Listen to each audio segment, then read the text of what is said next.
হামলার সঙ্গে সরাসরি যোগ যার, যে হচ্ছে মাস্টার মাইন্ড, তার নাম হাসিম মুসা, নৃশংস হত্যাকাণ্ডের মূল ষড়যন্ত্রী। এবার আপনাদের বলি যে হাসিম মুসা কে এবং কিভাবে তাকে ব্যবহার করা হয়েছে, পাকিস্তানি সেনা কিভাবে ব্যবহার করেছে ভারতের কাশ্মীরে পেহেলগাঁওতে এই নৃশংস হামলার ক্ষেত্রে।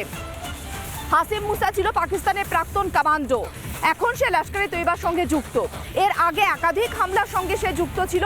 2024 সালে গান্ডারবাল এবং বারামুল্লা হামলার সঙ্গে যুক্ত ছিল এই হাসিম মুসা।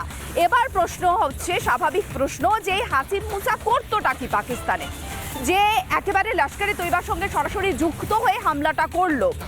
পাকিস্তানের যে স্পেশাল সার্ভিস গ্রুপ বা যাকে বলা হয় SSG, সেই SSGতে ছিল এই হাসিম মুসা।